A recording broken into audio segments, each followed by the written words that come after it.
everyone, and welcome to Real Talk with Odun. My name is still Odun Akirele, and as usual, despite everything that's going on in the world right now, we are so excited to be coming your way.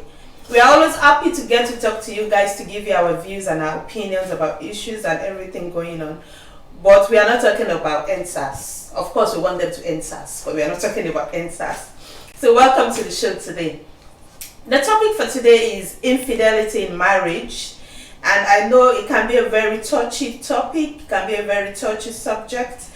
But one thing I just need to say is, we are not pointing fingers at anyone. We are not coming out here to say it's only the men folk that cheat. We are not coming out here to say it's only the women folk that cheat.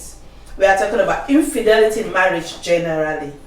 And it's things that are happening, it's actually happening in Christian homes. We might just want to feign ignorance and act as if it doesn't happen, but it does happen in Christian homes. And you know, this show is actually centered around Christian homes, Christian marriages, Christian unions. And so we'll be talking about infidelity in marriage today. And as usual, I have a guest in the studio. I have a virtual guest as well, as we do on this show. My virtual guest is Chiaka. Her name is Chiaka Chukwu. She's a trained geophysicist. She has a burning passion to see marriages thrive from inception and throughout life. She runs a bi-monthly teaching series on Facebook Live called Chiaka Musings, where she teaches on marriage and relationships. She also runs a fitness coaching company called Fit Attitude in Nigeria. I think I need to come see you, because I was even telling my cousin today, it's like I've added a bit of flesh. So I need to book a session. I need to book a session, and so that you can tell me what to do. I had to try on 4 different clothes today before I settled on this. So I need your help, Chiaka. Okay. And then she's founder of Love Unrestrained Foundation, which is a charitable NGO that tackles issues of malnutrition, stunting, and poverty in local Nigerian communities. She has a passion. Her passion lies in faith, marriage, finance, personal development, health, and fitness. Thank you so much, Chiaka, for joining us today. Welcome to the show. Thank you so much for having me. Thank you. And like I said, I hope you had me when I said I need coaching. I need to burn a few flesh. Yes, I'm very available. All right, no problem. Thank you. Okay, so with me in the studio is Oludayo Adeyemo. Dayo is a US-based psychiatric mental health nurse practitioner. She is a mental health advocate, a public health practitioner. She's trained in Nigeria and in the United States of America. She has 15 years of nursing and public health experience. She recently created a platform on Facebook called My Mental Health Matters, which is dedicated to increasing awareness and promotion of mental health and to destigmatize psychiatric disorders. Anyway, I really don't know anything to say about that, but I think you mentioned something when you came in, that it's just that we just have to take care of our mental health. Right. So that's what she does. She's a very good person to talk to about mental issues. Welcome to the show, Dayo. Thank you. We are so glad to have you on this show today. Thank you. And then they are both married. They are both married with kids. They are both happily married with kids. So they are experiencing marriage. Before, some of you will be thinking that she brought singles to come talk to us because they look cheeky, So welcome, both of you. Thank you. Okay, so let's go straight to the topic of the day: infidelity in marriage. So let me direct this to you, Dayo. Infidelity in marriage. What do you think about it? I wasn't expecting I'll be the first person. Yeah, sorry. I guess infidelity, I think, to make it simple, it is somebody in a relationship going outside that relationship. It's a betrayal of maybe trust or your vows. Intimacy, your vows. Yeah, that is what it simply is. Infidelity. Stepping outside the boundaries of your intimate relationship. All right, thank you so much. Chiaka, something to you: infidelity in marriage. So I think there's no simple answer for infidelity. It's a breakage of marriage vows. I think it's probably the worst thing you can do to another human apart from murder. That's my own opinion. Because infidelity leaves imprints on your soul like nothing else. It bruises so badly that people struggle to recover, if ever. Wow.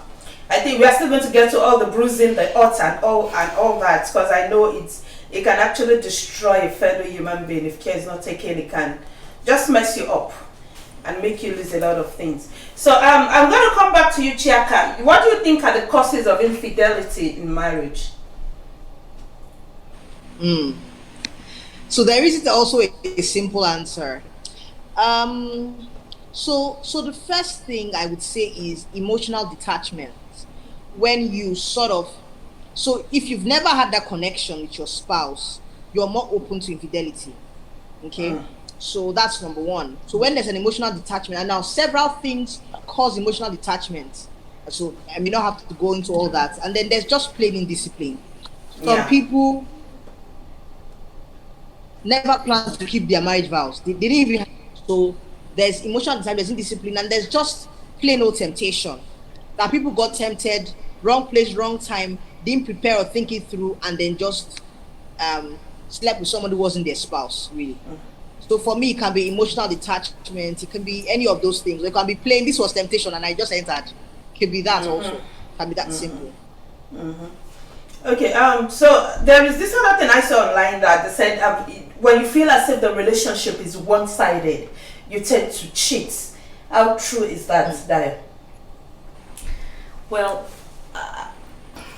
I think that it's not about the question will be, what does it mean that a relationship is one-sided? Does it mean that you're the only one being active in everything, putting in the effort physically or financially? I think it's just like Cheka said, there has to be a kind of detachment. And if we look at it from a broad perspective, sometimes there isn't really a detachment.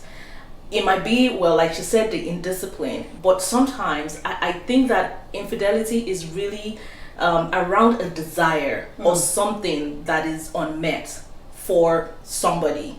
So because it's, when you look at it, it's a process that has to do, you have to put a lot of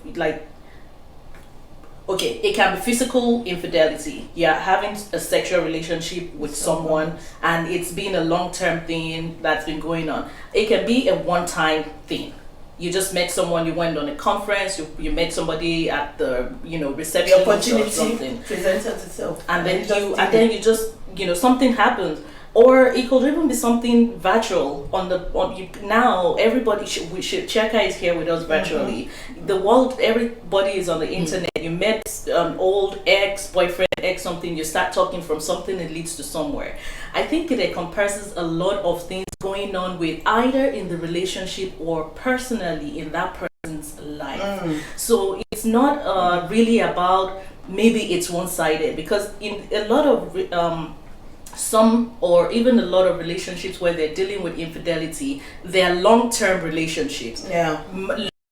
Marriages. And there's something, something just happened and you're like, oh wow, where did this come from? So it might be as a result of a desire of something, or even someone is trying to find themselves or satisfy something. So it's a really complex thing, like she said. But when that infidelity happens, like somebody steps out, sometimes it's in the open, sometimes it's still a secret. What do you then do then? So that's what you say. So I don't think that you said something.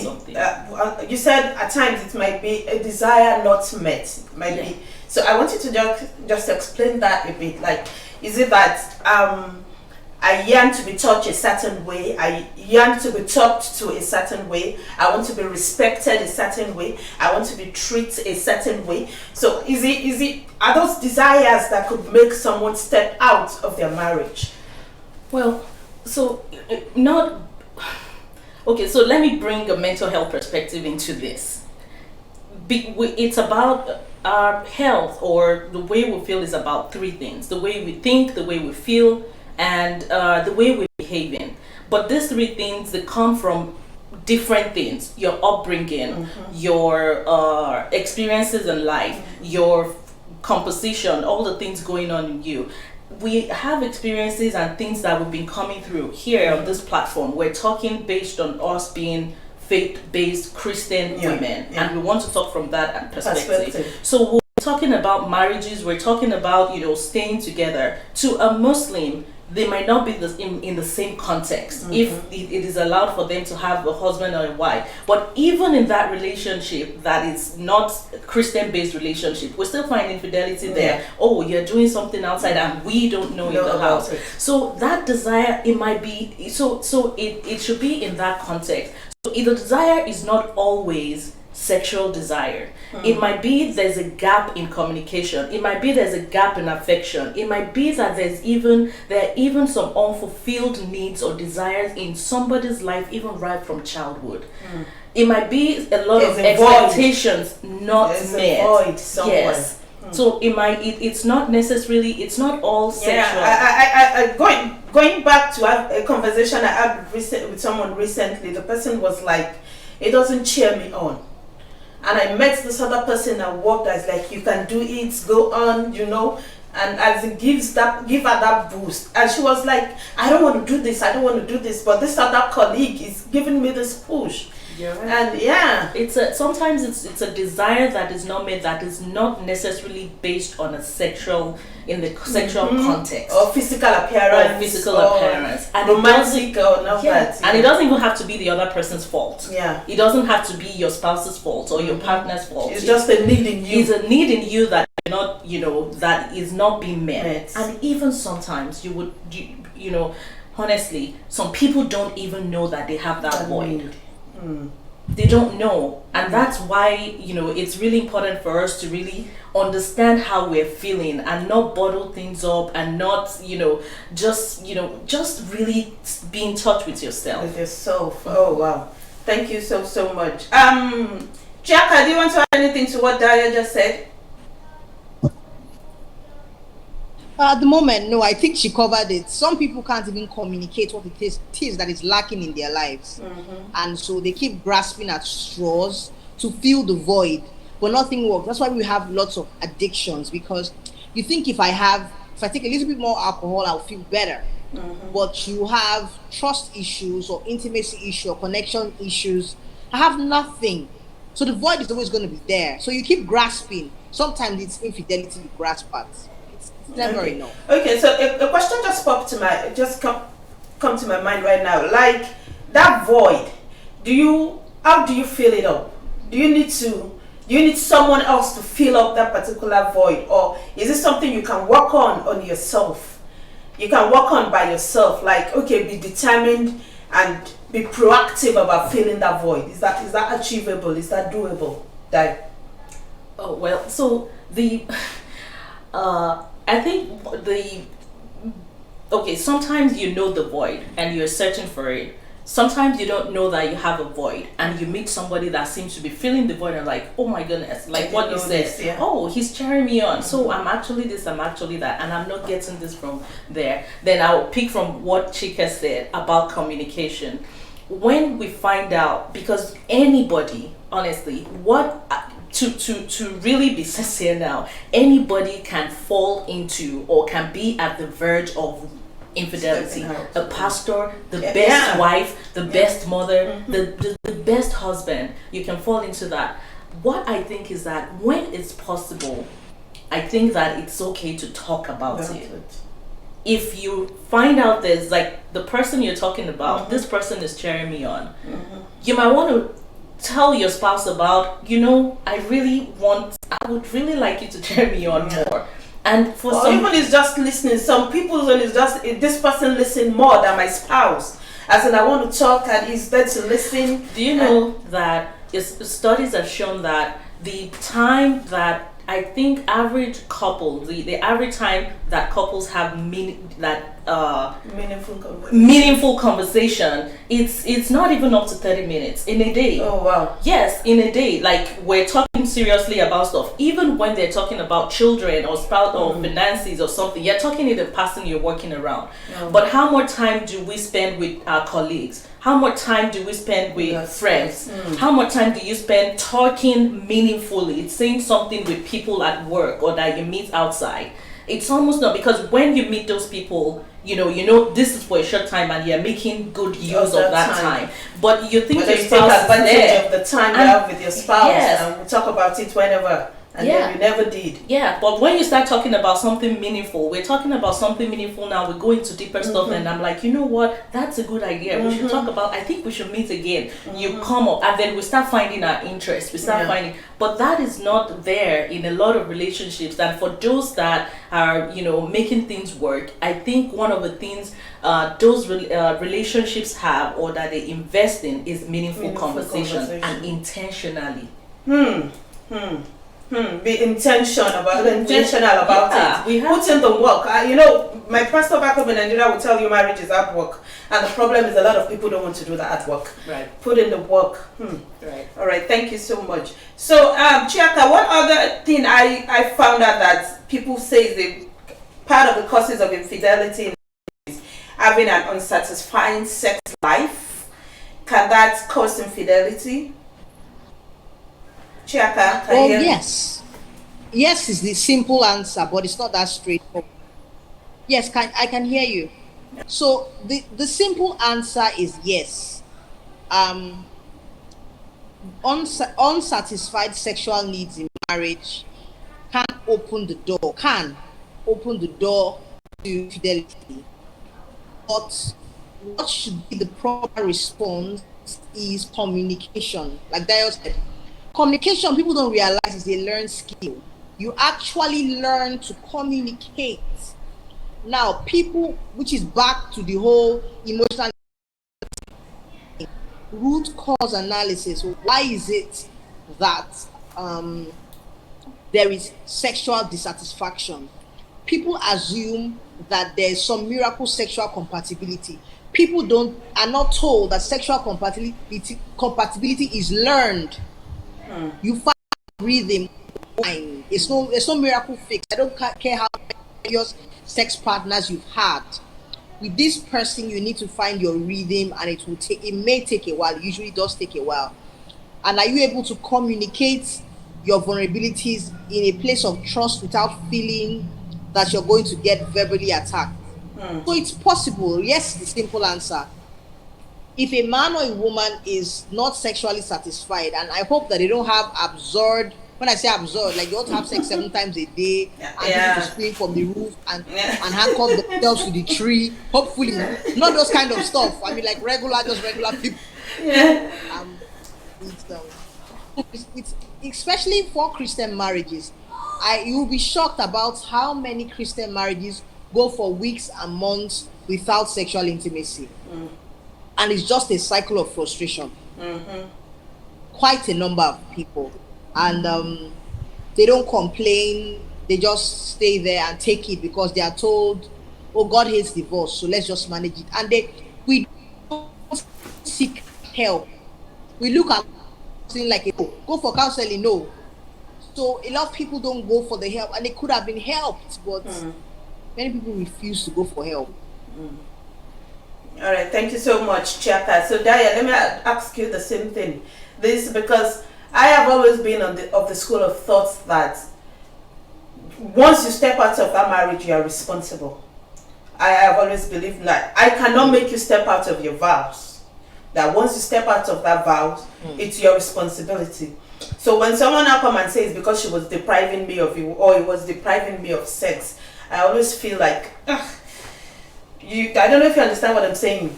Yes, I do. And what I want to say is that, you see, for when infidelity happens, like I said, it's a loss of trust, it's loss of relationship. It's something one have to grieve and you really come to terms with. But here's the thing: when we talk about when it's happened, and you say when you step out is your responsibility, is not completely so. If we look at it very well, the other spouse would also have their own faults in it. However, that person that has stepped out, have to take responsibility for their action. They would have to be sorry, not just sorry Remorseful. for hurting that person, but really sorry that they've done what they've done, and then they now start trying to salvage it. So after that person has done that stepped out, taking ownership, it is now time to start the journey back. And when we're going to start the journey back, I'm not saying that start putting the blame on the person inside too, that the person did it because of that. But what I want to know is that it's usually not just the fault of one person. If somebody does not have a desire that is not being met, or a void that needs to be filled, then somebody also needs to fill it. Well, maybe they didn't communicate about it. Maybe it is lack of attention. Maybe whatever it is, it takes two. It can't just be one person. But even though somebody has stepped out, it can't just be fault of one person. Okay, that's eye-opening for, because what I try as much as possible to be honest and realistic on the show. Because to me, I've always been this person that don't blame anybody. Don't say it's your wife's fault or it's your husband's fault. You stepped out, but now this is like revealing. It's like, okay, thank you for that. So I want to move on to the next question, which is the signs of infidelity. Like, how do you know that your spouse is cheating? I know I've had some people say once they start prepping up, like a guy that really doesn't take care of himself and all of a sudden now takes his bath every day, puts on cologne and takes bath, go for a cut, change the way they look, and they'll be like, he's trying to impress someone out there. So what are the signs of infidelity? Let me ask you, Chiapa.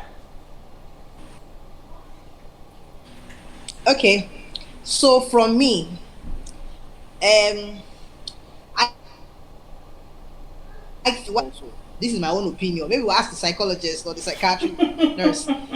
But for the man, I believe that there's no wife of a serial adulterer that doesn't know. It's in our DNA. We usually know. And this is what I say. I don't think it is possible for a man to give two women 100%. It's women who can multitask. So the biggest thing from all the infidelity cases I have seen is the moment his attention has shifted over a sustained period, because he's not able to give you. So first and foremost, you have to be a 100% kind of woman who wants 100. Some women don't need 100%. You can give them fragments of your time, and anytime, just whatever you give them is fine.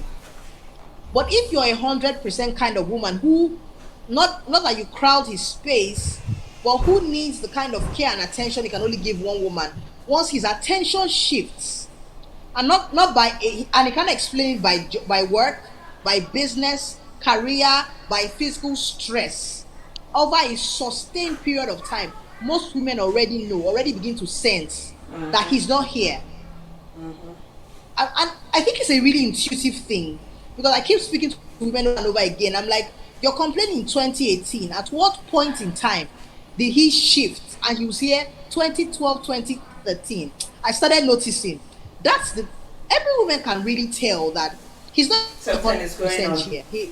Except he has never been. Well, we can usually tell that he's not here anymore. He's shifted, because he can't really juggle two balls.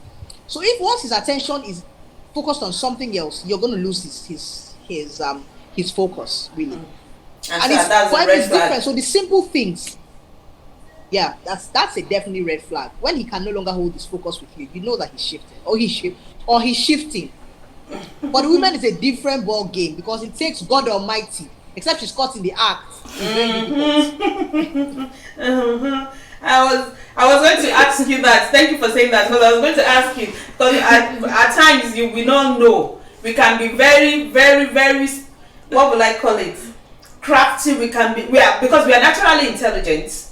We are naturally intelligent, and so we have a way of doing 4, 5 things at times that nobody will know. So okay, Daya, let me ask you this: hostility. When your spouse is being hostile towards you, is that a sign of infidelity? That is a sign that the person is about to step out or stepping out? No, it's not. like I said, and checker. So permit me to tell you that I see that point from a different angle. Okay. So, like you said, you can, when a man is cheating, when did you notice and all that. Don't forget that betrayal sometimes is not even continuous relationship with someone. Do you know it can be a fling? It might even be that they're not having sexual relationship. You might just have somebody that your desire is, which you share everything with, and your wife is there and do not know what is going on with you. You share your goals, your plans, your everything. And then the innocent wife is just checking something and finding out, seeing all these things that have been going on for a long time, and it's you never even traveled to meet the person. So that's one thing. And when you talk about so that's infidelity. Yes, I mean, if like it's confiding in someone else that is not your spouse, is that what you're saying? Yeah, I mean, if you start having, you see, here's the thing: we're a couple, and somebody knows everything about you more than I do. The person even knows, this, when you were considering the school the kids will go to, what you decided. Maybe you are even deciding before you come tell me what the decision will be. You call the person every day. You give the person money. The emotional infidelity, everything is not always sexual. And sometimes it's for a long time, sometimes it's for a short period, sometimes physical, sometimes not. And then for women, we think of, women, we're very crafty, we don't know this. A lot of times, even with men, we might not know too. And women sometimes even get messy too. Yeah. And the husband will go like, what is going on? So I think that, that's one thing to consider, because and it's one of the, when we talk of red flags, if you find yourself feeling comfortable in the company of someone else other than your spouse, it's a red flag for you, even personally. Because if we start talking about it in another person's term and we don't try to personalize it, I think we can all miss it, because it can happen to anyone, really. So to your question, what's the question again? Because I was busy being poke nosing into chat, being hostile. Like there's hostility, like all of a sudden you start being hostile, she start reacting to things she doesn't react to averagely. No. Is that a red flag? It could be a red flag, but not, some people would even be more loving to their wife and give them more attention. While cheating? Yes. Because they're doing something bad, and because of their guilt, they're actually trying to make sure that you're okay. They ask you, where do you want to go for vacation? Would you like to go for a massage? Would you, do this? Because they look in the house and they're like, oh, poor lady, she doesn't know anything. Okay, what? So it's more with what? It can be that, but the point is, violence does not always mean that the person is cheating. Yeah, of course. Violence, and could it be a red flag in some instances? Yes, but when we talk in terms of infidelity, I don't think that violence is what we necessarily go to. If we're talking about distancing, detachment, like Chiaka said, or not just having any trouble with you or struggling with you over anything, they just let you be. Maybe that. I get you, but I have seen a lot of cases where hostility comes in, like that's the thing. They react to things they averagely won't react to, snap at you. Well, and maybe when the wife or when the man on the woman starts poke nosing, it's getting to the point that you're snooping around on the phone, or you're asking where did you go to, or you're asking this. If it's actually, but now I ask you, where do you go to on a normal day? And you just tell me, oh, I stopped at a friend, or I did this or that. But now, because you're stepping out, you react to, where did you go to? Do you understand what I'm trying to say now? Because I think I've had a lot of cases where they will be like, this is the first time he's doing this. He's never been like this. This is not the first time I'm going through his phone. I always go through his phone, but now he's reacting somehow to me going through his phone.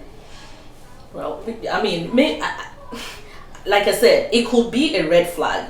But when we talk of violence, does a man being violent necessarily mean, a man or a woman being violent necessarily mean that they're cheating? Maybe not. Because like a lot of mental issues, Anxiety, depression, irritability is what you will see in men, while you can see a woman withdrawing. Yeah. So it's not all infidelity, and because this infidelity issue is out there and is one of the things we kind of think of, or maybe even talk amongst ourselves as women, that's what we're thinking about initially, instead of trying to think, could it be stress at work? Sometimes men are having financial issues and they're not even talking about it because they want to keep it from you. Maybe they just want maybe somebody just asked them for the money, maybe somebody is threatening them, maybe they're not meeting their goals at work, maybe this person is dealing with anxiety, maybe this person is having post-traumatic stress disorder. It might be anything that is going on in a man's life other than infidelity. But women, instead, and that's where the understanding comes in, and we have to be careful about the infidelity. Even if it's infidelity that is going on, it might be the shame, it might be the guilt that is making them feel that way. So violence or irritability, it's possible, but when that happens, is it always a red flag for infidelity? I disagree. Okay. All right. Thank you so much, Daya. So let's just go on a short break and then we'll come back soon. We'll be back.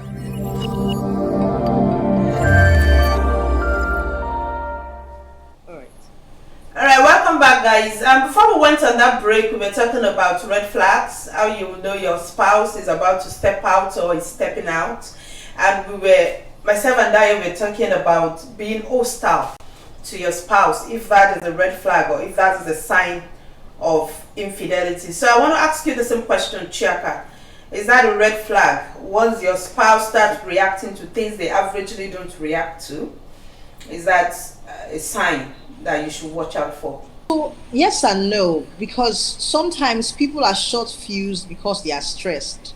A number of things can cause people to snap, but what I don't think outrightly I can say that's a red flag is if you have grown your communication, then you can open those channels to say, is there something we need to talk about?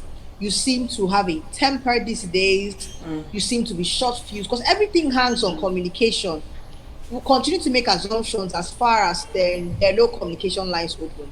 If your spouse is being hostile, then you should be hopefully in a place where you can talk about it honestly, not accusingly, because it will happen to anybody. I can also have a short fuse. What I would expect is my husband to say to me, you're a bit finicky these days.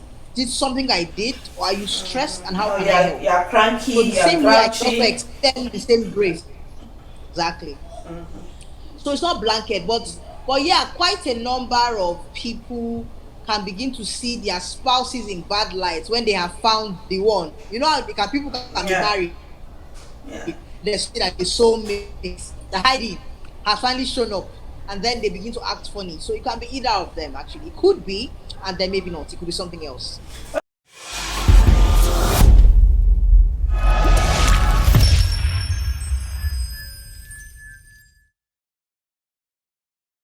Let's move on to the next topic, the next question, which is how does it affect you? I want to talk about we as women now. We get affected about the things. A man naturally, I believe they ought more than women, but they don't show it. That's why most times they don't get over cheating. They don't get over infidelity. I have a friend that she's always like, you should have gotten over it. Why she didn't even cheat. She just talked to her ex. And every time they had a disagreement, the husband is always bringing it up. So, and for a woman, we'll be like, he's just talking, But then at the same time, when it comes to actual cheating, a woman finds it difficult, even though most times we forgive, but it's something that is very difficult for us to get over. So how does it affect a woman's self-worth? When your spouse cheats on you, does it affect you as a woman? Does it belittle you as a woman? Dio? See, infidelity is a very strong thing. Okay, it's like they call it like a punch in your gut, or when you find out about infidelity, it really hurts, and it's anybody that it would hurt, like anyone, a man or woman. The thing is, the reaction, a lot of times we can talk about it in the cultural context, religious context, and even personal context. But Does it affect our self-worth? Yes. Yes. It affects us physically. It affects us emotionally. It affects your Psychologically. cognitive. They're not able to think. You're not sleeping. It's almost like do you know studies have found that finding out about infidelity of a spouse, the aftermath reaction is just like you're having post-traumatic stress disorder, because you dream about it. It now depends. Did you catch them in the act, or did you just read text messages or this? But some of the things that comes up with that is that, other than that feeling of betrayal with that person, you also start internalizing, am I not enough? What is the problem with me? Why me? Self-blame. All that would happen. You internalize it and you have to deal with it. But the thing is, whenever infidelity is discovered, there's a journey that we all have to go through to go back to wherever we want to. Are you going to be together, or are you going to go away? Well, I know that people can recover from it when both parties get involved. But if we just think that I said sorry now, you should get over it. I wasn't even doing anything. Now, you weren't doing anything, or I didn't do that, or at least I didn't have a child for me or something. You're just saying it like that. There's a journey, both the person that did it and the person that felt betrayed. There's a journey they have to go through.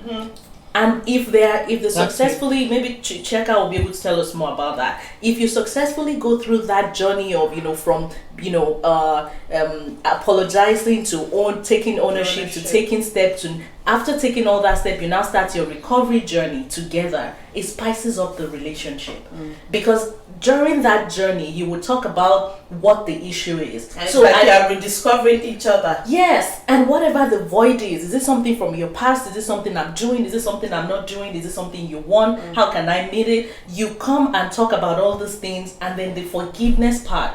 You have to forgive that person. You even have to forgive yourself. Hey, this is not your fault, and go through it. So does it affect your self-worth? Yes, it does. And if we do not handle it properly, it does not stop there with that relationship. Even if you would leave that relationship, if you still do not handle it properly, it will affect you going forward in relating with other people, especially when it comes with trust. So yes, it does. And we need to go through that journey.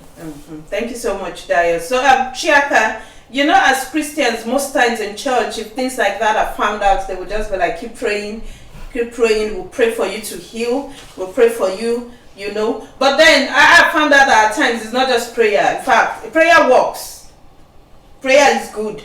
But me have found out at times that it's not just about prayer. It's actually about self-examination, and like you said all the time, the determination to forgive. So I want you to talk about the self-worth. How does cheating affect a woman's self-worth? Do you think I didn't dress enough? Am I not sexy enough? Am I not beautiful enough? What do that woman have that I do not have? Am I not smart enough? Those are questions that women we want to blame ourselves most times. It's like we take ownership of our marriages. We believe when it doesn't work, it's our fault. That's what especially African women, we are trained to say, if your marriage doesn't work, then you actually did something wrong as a woman. So I wanted to address the self-worth part. How does cheating affect you as a woman? So there's no easy way that it hits a woman. So there are feelings of shame first, because you culture is very powerful, and that is one of the biggest things that those in relationship and marriage ministry have to battle. Tradition and culture is a strong, powerful force. It's just the same way they assume that women forgive more. No, they don't. Widows, the man is dead, they still hate him in his grave for infidelity. That's how powerful infidelity is. So they don't forgive more. They just sweep it to be culturally correct. So there are feelings of shame and feelings of I'm not good enough. Yeah. There had to be something. There's shame, feeling how can so for some reason in the climb I live, the man cheats and the woman is shamed. I can never understand it. I can never. for the life of me understand it. Why a man would cheat and the woman is shamed. So there's shame, there's feeling of I'm not good enough, and then there's guilt of it must be me. Because even if you don't think that, people are likely to tell you that. So I've also dealt with these cases. You weren't giving him enough sex, you weren't creative. I mean, even the most creative women have had to deal with infidelity. So of guilt, shame, and worthlessness, and it can be really hard. And like Dio says, there's a whole curriculum for working back to freedom. And even for those who get divorces, that's not freedom. You need to work your journey back. And it's so important because you may not find support in your immediate environment. You may not find the support you need. You need that support. I mean, that's a different thing, but there's shame, there's guilt, and there's feelings of worthlessness. So it's really hard. Okay, now I want to bring something together. You know, the other time you said it takes two, that maybe the spouse too might be culpable in the whole process of infidelity. And now you are saying there is guilt, you are blaming yourself and all that. How do we relate both? I don't know if you understand my question. How do we bring that 2 points together to find a middle ground? Well, I think it's just being real just being sincere with each other in the relationship when it happens. And in preparing for today, when you told me the topic, I'm just trying to really find out different stuff about not talking for other people. You really have to check. Oh, this is just our views. Yeah. This is just our opinions. Yes, and I want us to talk about it in respect of the feelings of those who actually went through it. But reconciling and bringing that, it takes two, and how do you do the feeling of shame of that? The thing is, when we flip the coin, even if you flip the coin and it's the woman who cheated, not the man too feels the shame. So it is a process of betrayal, that the person that's done something might feel guilty, but that shame comes for the person that was betrayed as well. Because you start looking at yourself, just like you said, where you're looking at, why is this thing happening to me? It's just the process that we all go through, that anybody should go through. So the question should now be, instead of asking questions about the details of how did it happen, what have I not done enough, I think it's focusing on, what exactly was the problem? What was missing? Where did we miss it? What can we do? Is that not the same thing as the why? That's still asking, why did you do it? No. Is that not, if we're trying to find out what the problem is, you need to ask the doer why, like, why did you do it? Yeah, but you're doing it, you're asking the question in terms of not, is she better than me? Not, what didn't I do for you in bed? Not, am I not taking care of the house? It should not be it should not be like you mirroring what did you do wrong. It should be where did we miss it? What is it that you want? What is it that we could have done? When you come back home, how do you see me? Or, what is it that you were missing in the house or that we could have done? Not necessarily, because if you ask the man, he will say, didn't I give you enough money? Didn't I send you to Dubai? Didn't I do this? Didn't I do that? Instead of saying that, it's like, okay, what was missing? What could we have done better? Yes. So, for women, instead of us just blaming ourselves, like, okay, is it my shape? Is it my shape? Is it this, or sexual style or sexual satisfaction and stuff? It's okay for us not to see it that way, even though we cannot say that people would not feel that way. Feeling that way is part of the process. All right, thank you so much, Daya. So the next thing will be, like, while going through that process, what other question that you ask yourself, that I had to ask, that I asked my own self, was, will this person ever be faithful? Can I ever trust this person? So Chiaka, once you cheated, can you ever be faithful? Can you still be trusted? The answer is yes. I agree. So the thing is, there's a process. So this is my own fault. The survival of the marriage depends on the attitude of the person who cheated, largely. Okay? You have to be truly repentant and committed to working the process. Because just like a wound, it can be healed. It may leave scars, but it is still a whole process. There's no, you can't sweep me now. Just like that, you can't say, but I said sorry. And part of the process is giving your spouse the permission and allowance to grieve, to heal up. Don't say don't be angry. She's allowed to throw a tantrum. Right. She's allowed to scream and yell at you, and vice versa. You can't dictate to them how they will grieve. So those are the kind of stuff that people do. So those are the kind of things you do, and then your spouse starts to say that I believe that you can change. For example, if somebody who is repentant, I expect that there will be, because infidelity thrives in secret, that there will be no longer darkness. So you can't have passworded devices. Yeah. Such a person is not repentant. The person who cheated is the one who is supposed to suggest counseling. Where do we need to go to find help? Not that they'll be dragging you like, I've told you sorry. Don't know. That person is not. And such marriages, even when they stay together, they're just roommates. Which is what many people do. They're just roommates. I had a couple come recently, and I said, she hasn't healed. My mother was confused. I said, she still hates him. They're together, but I can see that she still hates him. Because he said, I said sorry now. She's living like she really, really hates him. But because she's trapped by culture and tradition, she will stick it out, but she hasn't forgiven him. So and the process of regaining this trust, if you cheated, that's on you. You need to work to regain that trust. And if you're not willing to do the work needed, you're not repentant. You're not. Wow. Thank you so much. I think that was actually the main thing for me. I think that was the main thing. So let me ask you the same thing, Dio. In fact, I don't think there's anything to add to what she said. Yeah. She said it quite, I agree with what she said. Secrecy is one of the things that we have to, work on. You have to really, the person who cheated or the person who betrayed the partner is the one who should really put more effort into. Should be ready, be willing to do whatever you need to do to get back to, at least to start something off.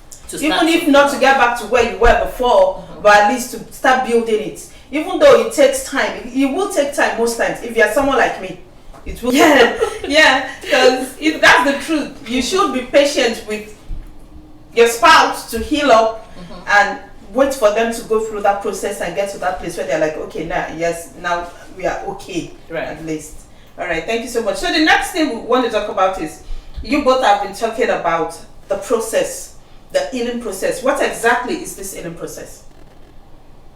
I think Chika should tell us. Chika, I'm sorry. Okay, so let me talk about the person so the healing process for the person who was cheated on, or for the person who cheated, or for both of them. Both, but I think the person that was cheated on will hurt more. Okay, so for the person who was cheated on, my first suggestion is acknowledge your pain. Please do not hide it, ignore it, or just choose to live in bitterness or resentment. My first step would be, please acknowledge your pain. Your pain is valid, and this is one of the hardest things people who live in really strong cultural climes like mine have to deal with. People try to invalidate your pain. Your pain is valid. People can tell you how to grieve. They can't tell you it's okay, it's not that big a deal. In time, I'm not married to your husband. That it's normal. Those kind of stuff. So acknowledge your pain. No, it isn't. Acknowledge your pain. Your pain is valid. Bring up your source to the surface so that they can breathe. Okay. And then my second suggestion would be, you need a power circle, a circle of family, friends who are going to be praying for you and encouraging you. I say this because not everybody can pray through their pain, which is why you need your circle. You need 1, 2, 3 people who can pray for you, encourage you, and say, I've got you, I'm standing with you. If you want to cry, come in. So you can come over to me. You can take my guest bedroom. I can follow you where, if you need to go retail shopping just to make yourself happy. You need your past circle. It's very, very important. Please don't go through the process alone. Then my next suggestion will be, please get counseling. I can't overemphasize this because in pain kind of clogs, so you may not see all sides. Even if the other person is unrepentant, please get counseling by yourself. It is big for the healing. You can bring things to the surface, you can bear your pain, and somebody can hold your hand and walk you back to freedom. And as a caveat, if your spouse is repentant, please demand all the honesty that you're comfortable with. So that it can get really graphic. It can get graphic because some women can no longer function sexually with that person because each time their spouse touches them, they cringe, like, where have you been? Don't touch me. So some people need a lot of honesty, like, where did it happen? How did that happen? Kind of honesty. Some people just need the basics. So you need to also get the information that you're comfortable getting. 4 things. Acknowledge your pain. Please, you need a circle around you, encouraging and praying for you. And then you need to get counseling and help. And then if your spouse is repentant, then please seek for open communication and all you want to know about the process. It will be helpful.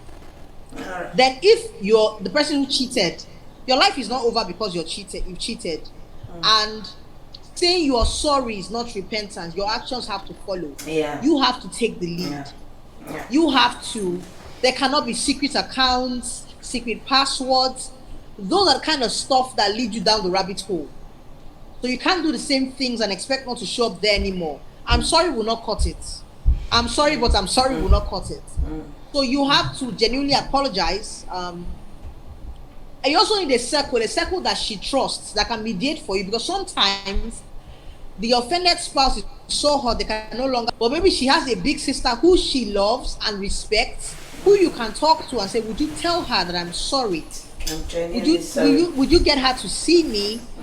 And then you lead the way for, you get counseling personally, and you lead the way for couples therapy. Don't say stuff like, I'm a man, I know what I'm doing, you don't need help.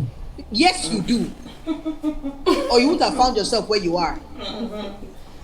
So the whole walls of pride, ego, they need to come crumbling, because we tell lies like, oh, all our parents had good marriages. It's a lie. People just lived together for 40 years and could barely stand each other. Many people.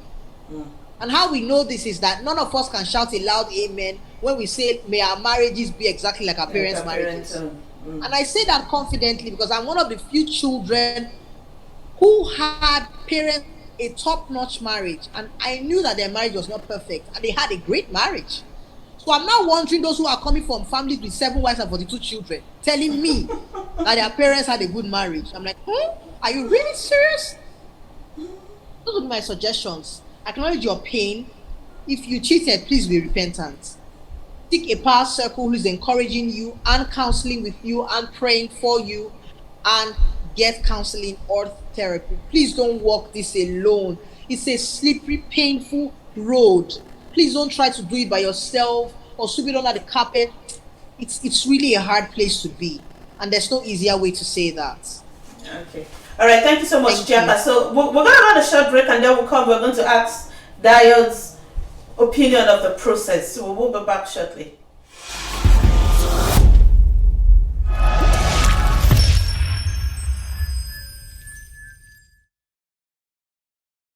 Guys, so before we went on that break, we were talking about the process, the healing process. I'll call it the healing process. And I think Dayo wants to add something to everything Chiaka said. Yes, and when she talked about the circle, she talked about acknowledging the problem and then surround yourself with circle. Here, I mean, in our context, I would say, find a support group. But sometimes in our own cultural, from our cultural background and in our climate, you might not necessarily find support groups of women that they cheated on or stuff like that. But online, you can find people like that you can honestly talk together about that how don't know you, that feeling. will judge you. Yes, and actually in support groups, anybody that comes to a support group, because you all have this, common issues going on, there's really minimal judging. Nobody's judging.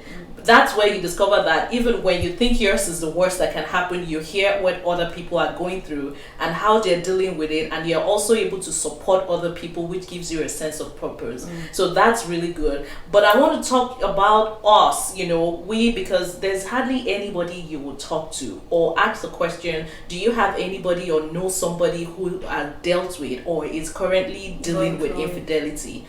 We have around us. Sometimes it's even us, and you have that issue. I want to say that when people come to us, we should be mindful of what we say. I've heard people that will say, they go to their mom and they say, do you know that a lot of people don't even want to talk to people about it because of the shame they feel and because of what people usually say? So it's good to know that a lot of people keep it to themselves and they're struggling. Why? Because sometimes some people feel, I don't want to leave this marriage, and once I tell my dad, my mom, my siblings, they're going to say, get out of the marriage. So they don't want to tell because of that, and they're still struggling with what is going on. And who do you tell? A lot of time, because this is not something you've experienced before. So when you think of who to tell, you are thinking of the people you believe that they care about you and they would understand what you're going through. But the truth is, a lot of times when people ask others or they, share that issue with their loved ones, they're shocked at what they say. And women, a lot of times they're going to hear, oh, that's what men do. Like exactly, that's common. Every man cheats. Get over it. So get over it. And then when it's a woman that cheated, they say, oh, why would you do that? If your husband can't forgive you, you almost literally give the man a pass. Like, no, this marriage has ended. You can't be forgiven. Or some people would even say, what do you expect? You are not necessarily a good person, which even a mom had told the daughter before. See the way you are. Who can deal with you with the way you are? So we should be mindful when people share such with us. Even if you've gone through it before and you're like, why is it a big deal? My husband is cheating and I'm here. Just sit down with your children. These are not right things to tell people. These are not right things. It's almost like you discard the person's feeling, or you even hurt them more. Yes. And then they withdraw into their shell, or they start trying to cope in a maladaptive way, wanting to get back at the person, revenge, or wanting to just be out of the that's common here. Revenge cheats. You cheat on me, I'm going to cheat on you back. So, yes, that's actually my first instinct too. Honestly, that's my first instinct too, because the thing is that I think the way somebody that's cheated on you can have an idea of what they've done is when you do it back at them, or you throw it back at them. Well, it's not the right thing, because and then when you now have a deeper thoughts, instead of that, first response, you're like, I'm defiling my body. I'm hurting myself. I don't have to, and that would not even solve. It's almost kind of like the natural thing, and that's why I say that, the void has to be filled. So yes, who do you tell? You tell people that you think, first of all, try to talk to God. Try to just tell God about, cry. And like Chiaka said, you really need to acknowledge your feelings. No bottling up, because bottling up hurt in the end. In the long run, is not a good thing. Cry, talk to God, do whatever you want to do, and you don't keep it to yourself. Try to talk to one or two people about it. It might be your siblings, it might be your mom or whoever would listen to you. The people that when you tell such things, they will blow it out of proportion. Don't tell people like that. And those people. And those that would be a little bit more calm and be more objective about the thing, and they have your best interest in mind. Most times we don't want to tell those people because they're going to tell you to calm down. They're going to tell you, hey, wait, don't make irrational decisions, or we can work this out. But because you're so angry, you don't want to tell people like that. I would say be counterintuitive. Talk to those people that would calm you down. Talk to the people that have your best interest in mind. And if you now meet unexpected response from them, because sometimes people disappoint you would not even believe what they would say. When that happens, just don't blame them. move away and try to talk to a professional. Actually, if not, because talking to professionals is not that, it could be costly. Sometimes you need to find the right fit for you, and before you get to that process, when you're at that raging moment, that's why I said, talk to somebody, but after that, like she said, it is very important to talk to a professional and walk through it. And I want to say, like you said, sometimes the person who cheated is not even willing to come or not willing to do anything. You have to know that regardless of what that person will do or not do, you have to take care of yourself. You've just gone through a major loss and bruising of the heart.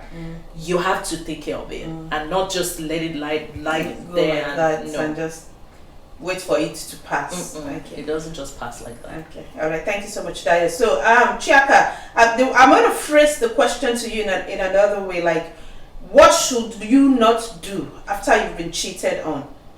Like, what are the things that you should not do after an affair, as a woman, especially? Okay, I think I already mentioned them earlier. Number one, hide it. Do not hide it. Sit on it, cover it with cup. Don't hide it. Don't put it under your pillow and hope it to go away by morning. Please don't hide it. Then don't ignore it. Don't act like, oh, I'm fine, that's good. Oh, really? I'm fine. I'm hunky dory. Nobody needs to. I'm always like, I'm okay. Exactly. It's no big deal. Okay. But then I'm dying inside. There are those who hide it. There are those who don't expose it, they ignore it and act like, oh, I'm good. It was just one of those things.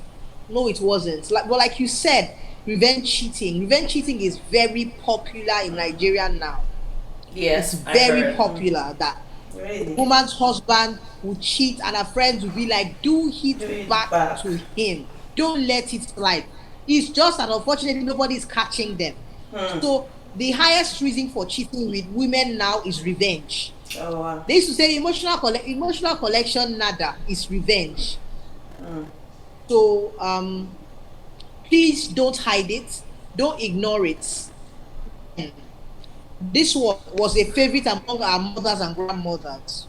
Do not live in bitterness and resentment, because people just say, okay, like that he has said sorry, but she knows she hasn't forgiven. She's literally venomous, but she's hiding it and hoping that she's staying in quote for her children, but she's living in bitterness and resentment. So that thing continues to fester. So don't hide it, don't ignore it, don't live in bitterness and resentment. That is bondage. So those are my top 3. Okay. All right. So thank you, Chiaka. One last topic because we need to round up. Like, the final question is, does the pain ever go away? That pain of betrayal, does it ever go away? The pain of betrayal, does it ever go away? Do you ever heal? Yeah. If you go through the right process, you can heal. The thing is, will the scar or whatever it has caused, you can turn it whichever way you want. If both parties will work on it and not just say, I said sorry, it's okay, and keep quiet, like she was saying, do not keep quiet, express it and walk through it. If they walk through all that, the pain can go away and even turn to bliss, unimaginable bliss, if they're willing to go through the process, I said. And because during that process, you would discover a lot of things about yourself, because in relationships, sometimes you get to that, plateau and it's like everything is okay, it's just like auto, everybody do your own, do my own, go to work, come back, do this, everything is fine, we got everything covered. But there are things there that they've not sorted out. When this turmoil now happens, it will shake the core of everybody in the relationship. Once you get it on, you follow the process, the pain can go away. And sometimes some people, for those who have done the work, they go like, thank God that happened. And they would now be so, it would now be so good, and they would even go one step ahead to start helping other people. Okay, thank you so much. So, Chiaka, same question to you. Does the pain of betrayal, the betrayal of cheating, does it ever go away? Do you ever get to a place where you are like, okay, yes, we are back? So I think it's really the same answer. I would say yes. But you have to work the process, and there's no quick fix. There's no let's quickly do it in 5 minutes, we're over. The truth is that the process can be really long. Yeah. But if you work the process will work for you. It will always work. People patient, people be repentant and not really repentant. But if two people, if any two people, this is my mantra, if any two people will fight for their marriage with 100%, they will reap an awesome heaven on earth marriage. If two people will not back them, I'll give it my best, whatever I need to do, they'll fix it. I totally agree. Wow, thank you so much. So let me just hear your final thoughts about the whole discussion we've had today. What's your final thoughts, your final advice? My final thought is anybody can fall into this betrayal thing. It can be the man, it can be the woman. Another thing is that betrayal is not always in the open. Sometimes we still have it being a secret. Only you that is betraying your spouse know about it, and the person does not know. I would say if this is ongoing, that you should try to get yourself out of the bondage, because it really is a bondage. There's something better that you are missing, regardless of what got you into it. And the third thing will be, when it comes into the open, or when you decide to work on what is going on, I would say that don't just work on it like the quick fix that Cheka said. You really have to go through the process, because there's always something that is the root cause of this thing. Even you might not know it, but if you would take the time to work on it or walk through this journey, you'll have a better ending. Trust me. You just have to find the right people to help you. Wow, thank you so much, Dayo. So, Chiaka, same thing to you. What are your final thoughts of our discussion for today? What's your final piece of advice? Okay, so my final piece of advice is my favorite subject on marriage. It is the power of intimacy. Intimacy is one of the most misunderstood and trivialized subjects, in my own opinion. I think I learned this maybe late last year, and I remember writing about it. But we truly don't know the power of two becoming one. Imagine if we had the sort of intimacy marriages can tell their wife. Last week, I saw my ex-girlfriend BC. She just got recruited in my office, and I felt an attraction stir up again. Would you watch my back? Would you check up on me? Would you be my accountability partner? Make sure that I'll be fine. Imagine that. We won't have any issues. Imagine that a woman can say to her husband, "I've been out drinking with my high school sweetheart. I was wrong. Please be a check for me, because he now lives in the same city with me and we both work on the same floor." Can you imagine that? And I'm not even saying that I'm perfectly at that place yet, but these are possibilities that are not common in today's world. That we are actually each other's rear guard. We are actually supposed to watch each other's back, not by suspicion, but by openness and vulnerability. So that a spouse can say, "I'm struggling with pornography again. Can you help me? Can we walk through this together?" So that we don't get to, because I don't really think there's overnight cheating like that. I don't really think there is. That's my opinion. So that before you go down the slippery, because like Tayo said, we're not superheroes though. Don't go and feel special. I've seen people who are older, wiser, more spiritual in quotes, and it's very humbling for me to see. I'm like, if this person can deal with infidelity, who do I think I am? So I'm just saying that it's just a call for couples to be big on that. I'm sorry to interrupt, but what you said brought something to my mind. That I think that couples should actually make it a point to check in with themselves. Yeah, be each other's accountability. Yes, coach. check in with yourself. Ask the person, is everything okay? Are we having the other time that we talked about pornography on my Facebook group? We were talking about stuff, and I'm learning every day. Just like Chika said, we need to I think in a marriage we need to make it a process to ask each other, is everything okay? Is our sexual relationship okay? Are we good? Do we need to do something? Should I change something? Or are you sure you're not having one girl somewhere in the office? And if something is happening, you tell the person, because like what you said, I wish we would all get there, and it's not easy, and I have had to do that. I had to tell my husband, see, I think I started talking to somebody and it's getting this, what is it? And, you'll be afraid of what would he say? Would he trust me again? Would you do this? But I said it in all sincerity because I needed help. But then I felt you must have built up that trust from the onset. Okay, so what? Did you just do it? Is this something you just did? So this is what happens. It's like sometimes you have some issues in your home or in your relationship that it's actually a good foundation, that you should just use that opportunity to make it the new beginning. Okay, so when you're having arguments or you're having issues and stuff are going on, sometimes it's not even anything that has to do with infidelity.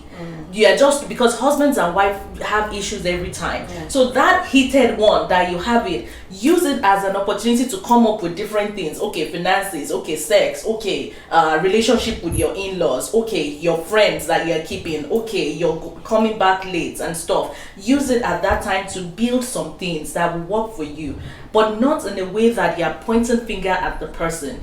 From the angle of you also willing to open up to the person, and then I think it works. So sometimes some storm can be used actually to be for your hand. And I think that couples should actually have periodic checking in because of each other. Yes. From my own thoughts will be from everything both of them have said today is communication.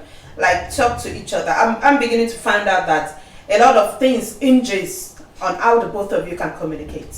Right. A lot of things hinges on you being able to be transparent with each other, and that needs to be built. You don't just say we are married now, so we talk every day. In fact, Daya just made a statement and said most times the serious talk is no more than 30 minutes in 24 hours, which is awful. We know the number of times as women when we want to gist, we can go on for hours gisting, but then to actually sit down and talk with our husbands, we are not like, we don't want to do the serious talk. At times we just want to just scrape the surface and just talk about irrelevant stuffs.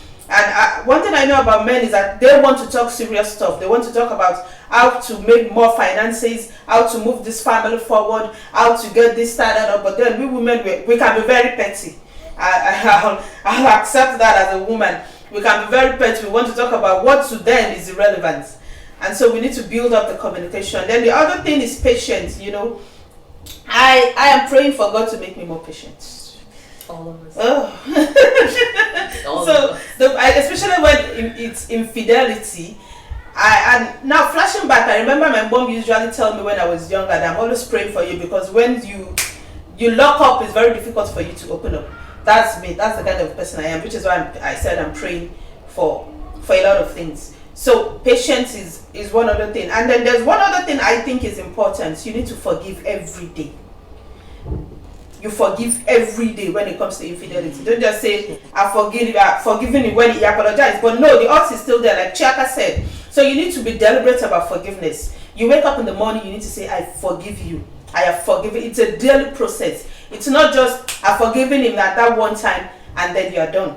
And they both emphasize on getting someone, talk to a counselor, open up, don't cover it. I'm guilty of that anyway. I'm sure if I start saying something, some people will be shocked. I'm guilty of that. I internalize my own pain. I don't let people see I'm hurting. In fact, I don't let people know that I'm hurting. So I don't think it's a good thing. So open up, talk to someone, talk to your pastor if you can talk to your pastor. Talk to a marriage counselor if you can afford one. Or in fact, just call up someone. There's a lot of things online now that you can actually get free FOC. You could just see someone giving advice one day, just chat the person up and just say, I'm going through this right now. Can you please advise me? And most times these days, you don't need to know people to strike a conversation. Like, you'll be surprised I'm meeting both of them for the first time today, even though we've been chatting all this while. So reach out to people, ask for help. That's one other thing. Ask for help and be prayerful. It's not easy. I usually say this, I'm not going to sit on this chair and tell you it's easy. It's just going to happen. No, it's not. Be prayerful, be intentional. and hopefully God will see each and every one of us through. So thank you both so much for coming on the show today. Thank you, Chiaka. I know it's a bit late in Nigeria right now, but thank you for your time. Thank you, we really had. Thank you. It was very educative. Dio, thank you so much. Hopefully we'll bring you back one of these days to come talk about our mental health. So we are looking forward to that time. So thank you guys for joining us today. It's been an interesting conversation as usual on Real Talk with Odun. And like I usually say, like us on all our social media pages, please. I'm begging you. I'm just joking. But anyway, it will be fun for us to know we are doing something right, you know. So it's the likeness that let us know we are doing the right thing, we are on the right track. So please follow us on our social media pages. It's Real Talk with Odun on Facebook. It's Real Talk with Odun on Instagram. And then the media house that's powering this is Glimpse Extra. They have an app, Glimpse X. I tell you, it's on iOS, it's on Android. The app is called Glimpse X. It's not extra. The media house is Glimpse Extra, but for the app, it's Glimpse with an X, and you can download it and be up to date. You know, get first dip of all our shows on Glimpse X, and like us on YouTube. You know what I used to say? Just a thumbs up, like, well done, guys. You know, you're doing well. That's the slang down in Nigeria. You're doing well. So give us a thumbs up on YouTube. So until next week when we come your way, we are going to come with another interesting and entertaining topic next week, with interesting guests like you see we had today, and we are looking forward to next week already. So we can't wait to be with you guys next week. So until next week, I still remain your girl, I still remain your friend, your daughter, someone else's daughter, and a sister and a fellow woman like you, Odun Akirele. See you next time. Bye.